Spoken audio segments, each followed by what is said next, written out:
आज का हमारा पहला वर्ड है एलीट।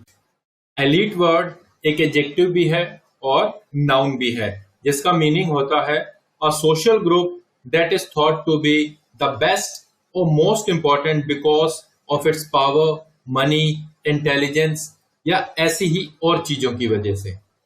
यानी कि शक्ति, धन, बुद्धि आदि की दृष्टि से श्रेष्ठ समझे जाने वाला वर्ग, जिसे संभ्रांत वर्ग भी कहा जाता है या जिसे अभिजात वर्ग भी कहा जाता है, या फिर हम शॉर्ट में कह सकते हैं रिच क्लास, या फिर ऐसे लोग जिनको किसी चीज में महारत हासिल है, चाहे वो पैसों के तौर पे हो, मनी के तौर पे हो या फिर इंटेलिजेंस के आधार पे हो। और एलीट के सिनोनिम्स होंगे बेस्ट और दूसरा है एरिस्टोक्रेसी। तो दो सिनोनिम्स हमें याद रखने हैं, एक है बेस्ट और दूसरा है एरिस्टोक्रेसी। और इसके दो एंटोनिम भी हमें याद रखने हैं।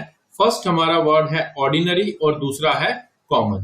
तो दो एंटोनिम है, एक है ऑर्डिनरी और एक है कॉमन। यहाँ पे इस पिक्चर से आप देख सकते हैं कि ये जो क्राउन है किसी राजा के द्वारा या किसी एलीट वर्ग के द्वारा ही पहना जा सकता था। तो एलीट का मतलब हुआ अभिजात वर्ग, रिच क्लास या संभ्रांत वर्ग या श्रेष्ठ समझा जाने वाला वर्ग।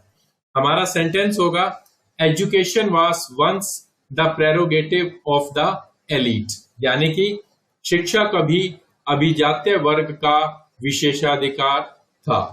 तो कहने का मतलब यह है कि एक समय ऐसा भी था जब शिक्षा केवल और केवल अभिजात वर्ग का ही विशेषाधिकार था। तो हमने देखा कि एलीट वर्ड का मीनिंग क्या होता है और इसके दो सिनोनिम्स कौन कौन से हैं, एक है बेस्ट और दूसरा है एरिस्टोक्रेसी। और इसके दो एंटोनिम हमें याद रखने हैं, एक है ऑर्डिनरी और दूसरा है कॉमन। तो हमारा सेंटेंस होगा education was once the prerogative of the elite या ऑफ द बेस्ट या of the aristocracy. Hello friends, स्वागत है आपका आपके अपने चैनल सूरज सिंह ऑफिशियल में। और मैं सूरज सिंह आपके लिए लेकर आया हूं डेली वोकैब डे 15। हमेशा की तरह मेरी कोशिश रहती है कि वीडियो टाइम से अपलोड हो और ऐसा काफी टाइम से हो भी रहा है। और डेली की तरह मैं आपके लिए 5 वोकैब लेकर आया हूं विद सिनोनिम, एंटोनिम और विद सेंटेंस यूसेज। तो चलते हैं हमारे आगे के वीडियो की तरफ। आज का हमारा सेकंड वर्ड है एविडेंस। आप इस पिक्चर से देख सकते हैं कि कुछ पर्सन है जो एविडेंस के बारे में और ज्यादा डिटेल्स में नोट कर रहे हैं। एविडेंस नाउन है जिसका मीनिंग होता है the fact, sign etcetera that make you believe that something is true, यानी कि सबूत, साक्ष्य या फिर गवाही। एविडेंस के सिनोनिम्स होंगे, एक है प्रूफ और दूसरा है शो। तो हमें दो सिनोनिम याद रखने हैं, एक है प्रूफ और दूसरा है शो। और इसके एंटोनिम्स होंगे, एक है गेस और दूसरा है एजम्पशन। एक है गेस और दूसरा है एजम्पशन। ये चारों words guess, assumption, proof, show noun है। और हमारा जो वर्ड एविडेंस है इसके लास्ट में ENCE आया है, तो ये क्या होगा, ये भी नाउन होगा। एविडेंस नाउन है तो हम इसका इस्तेमाल सेंटेंस में नाउन के तौर पे ही करेंगे। तो हमारा सेंटेंस होगा the evidence against the 2 men was inconclusive. दो लोगों के खिलाफ सबूत अनिर्णायक थे, यानी कि उनके खिलाफ जो सबूत पेश किए गए थे वो काफी नहीं थे, यानी कि अनिर्णायक थे। तो यहाँ पे जो एविडेंस है इसका इस्तेमाल हमने किसके तौर पे किया है, नाउन के तौर पे। ये दा किसके लिए लगा है, एविडेंस पे। यहाँ पे आपको मैं एक और रूल बता देता हूं कि एविडेंस जो है यहाँ पे हमारा रियल सब्जेक्ट है और इस रियल सब्जेक्ट के लिए जो वर्ब लगी है वो लगी है ये वास। तो यहाँ पे रूल क्या है, हमें ये याद रखना है कि सेंटेंस में रियल वर्ब, ये जो वास है यहाँ पे रियल वर्ब है, रियल सब्जेक्ट के अनुसार होना चाहिए, ना कि पास वाले वर्ड के हिसाब से। अब यहाँ पे भी एक और रूल अप्लाई कर सकते हैं कि ये जो वर्ड अगेंस्ट है ये क्या है, प्रेपोजिशन है। और प्रेपोजिशन को किसकी जरूरत होती है, नाउन या प्रोनाउन की। यहाँ पे ये नाउन है, इसको हम बोलते हैं प्रेपोजिशनल ऑब्जेक्ट। और ऑब्जेक्ट के अकॉर्डिंग कभी भी हम वर्ब का इस्तेमाल नहीं करते। तो एविडेंस का कनेक्शन किसके साथ है, वास के साथ। तो हमने देखा कि एविडेंस जो वर्ड है वो एक नाउन है जिसका मीनिंग होता है सबूत, साक्ष्य या फिर गवाही। और दो सिनोनिम्स होंगे, एक है प्रूफ, दूसरा है शो। और इसके एंटोनिम होंगे, एक होगा गेस और दूसरा है एजम्पशन। और हमारा सेंटेंस होगा द एविडेंस, द प्रूफ या फिर the show against the two man was inconclusive. तो चलते हैं हमारे थर्ड वर्ड की ओर। आज का हमारा थर्ड वर्ड है टेंड। टेंड वर्ड एक वर्ब है जिसका मीनिंग होता है टू यूजुअली डू और बी समथिंग, यानी कि प्राय कुछ करना या होना, या प्रवृत्ति या झुकाव होना, यानी किसी भी काम को करने के प्रति हमारी जो प्रवृत्ति है या हमारा जो झुकाव है उसको हम बोलते हैं टेंड। टेंड के सिनोनिम्स होंगे, एक होगा लीन और दूसरा होगा माइंड। तो दो सिनोनिम हमें याद रखने हैं, एक है लीन और दूसरा है माइंड। और दो एंटोनिम होंगे, एक है नेग्लेक्ट और दूसरा है फॉरगेट। तो नेग्लेक्ट और फॉरगेट एंटोनिम हो जाएंगे। अब टेंड वर्ब है तो इसका इस्तेमाल भी हम वर्ब के तौर पे करेंगे। People tend to eat more in winter. सर्दियों में लोगों का ज्यादा खाने की ओर झुकाव होता है। यहाँ पे आप देख सकते हैं कि ये जो वर्ड है पीपल, ये यहाँ पे काम करेगा रियल सब्जेक्ट का, और टेंड क्या है यहाँ पे रियल वर्ब है। ये टेंड जो है वर्ब की फर्स्ट फॉर्म है। वर्ब की फर्स्ट फॉर्म हमेशा क्या होती है?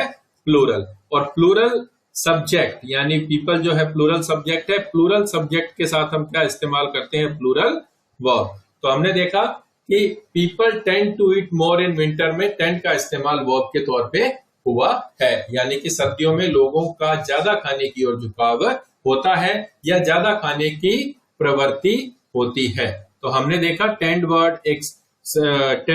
एक वर्ब है जिसका मीनिंग होता है प्राय कुछ करना या होना, या फिर प्रवृत्ति या झुकाव होना। दो सिनोनिम है, एक है लीन, दूसरा है माइंड, और दो एंटोनिम है, एक है नेग्लेक्ट और दूसरा है forget. People tend, people lean या फिर people mind to eat more in winter.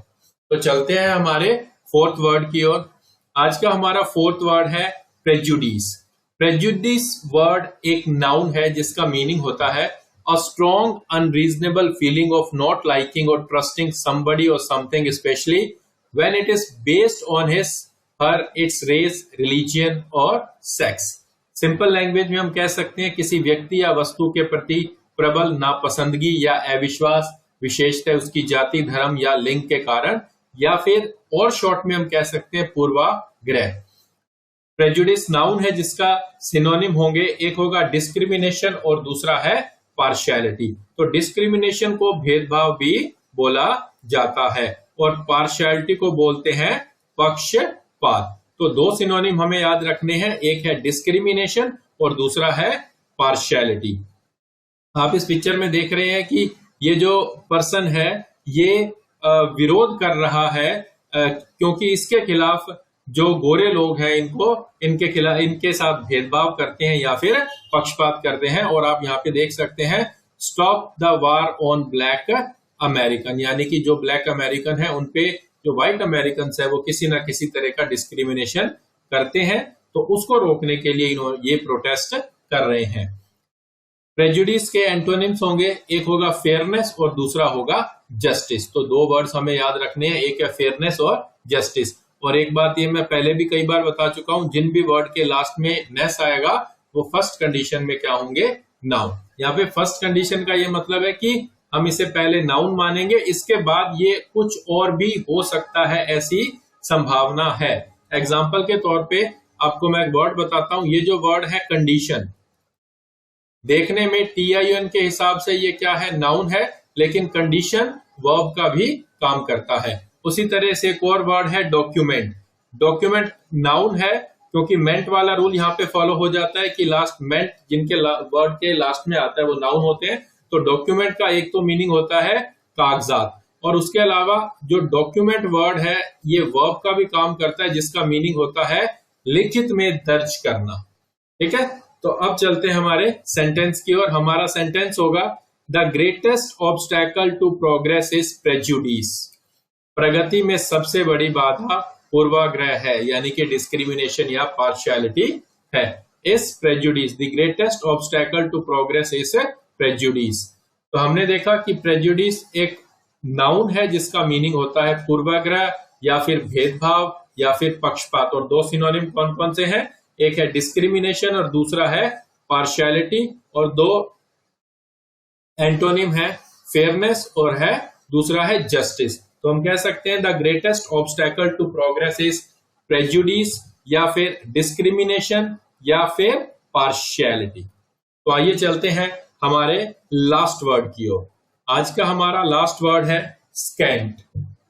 Scent word एक एडजेक्टिव है जिसका मीनिंग होता है not very much, not as much as necessary, यानी कि अल्प बहुत अधिक नहीं या अपर्याप्त जितना अपेक्षित हो उतना नहीं।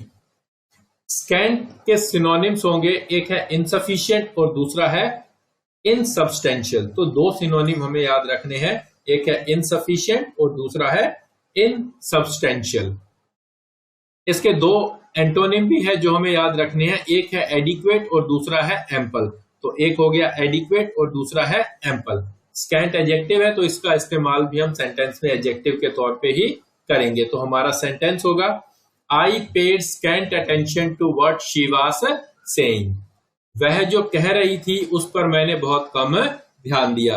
अब इस पिक्चर के हिसाब से समझ सकते हैं कि स्कैंट का क्या मतलब होगा, कि जो सामने वाला पर्सन बात बोल रहा था उसकी बातों पर इसने कोई ज्यादा ध्यान नहीं दिया।